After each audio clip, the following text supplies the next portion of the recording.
Hello and welcome to another tips and tricks clip. In this video, I want to show you how we can identify if we have a singularity and how we can prevent singularities within our structural analysis, especially for the case of a concentrated load. To begin with, I want to explain shortly what are exactly singularities.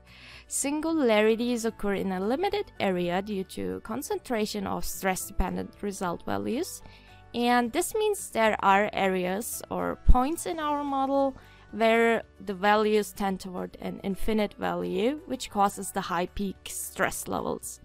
They are conditioned by the FEA method, but in reality such stress concentrations in that amount do not appear. Singularities can occur at concentrated load introductions, like we can see it here in this model, or point supports at reentrant corners, or if we have, for example, stiffness jumps.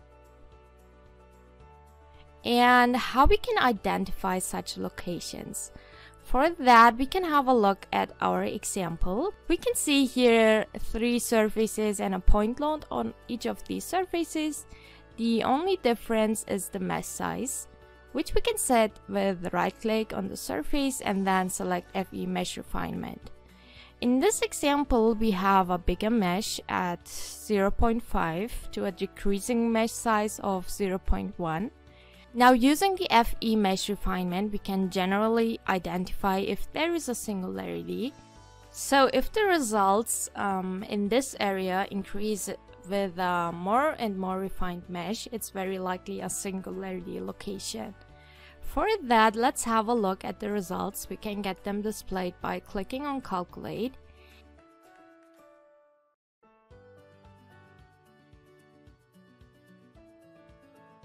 And now we can see that there is such a high stress level area for the smaller FE mesh.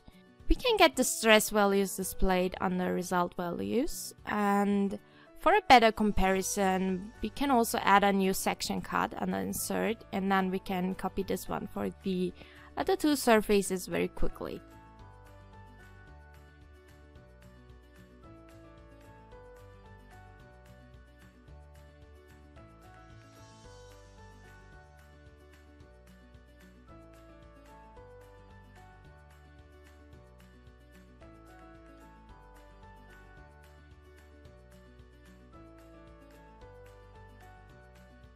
Now, what we can do to avoid such singularity effects is for concentrated or line loads, we can set a distributed load introduction.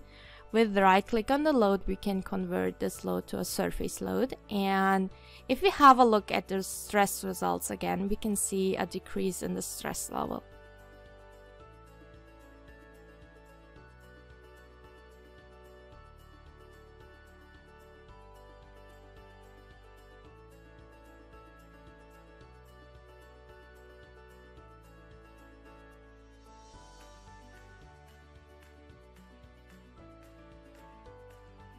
Another option how we can prevent singularities is using the feature called average regions, and with that we can smooth the maximum result values.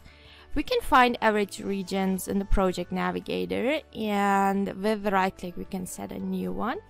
In this dialog we can first type in a description and then select the surface.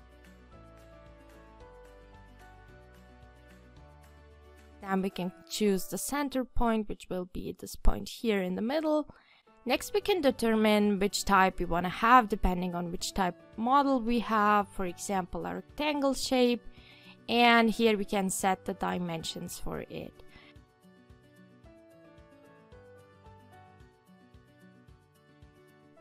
With clicking OK, we can see in the results again that the peak is smoothed down to a lower value.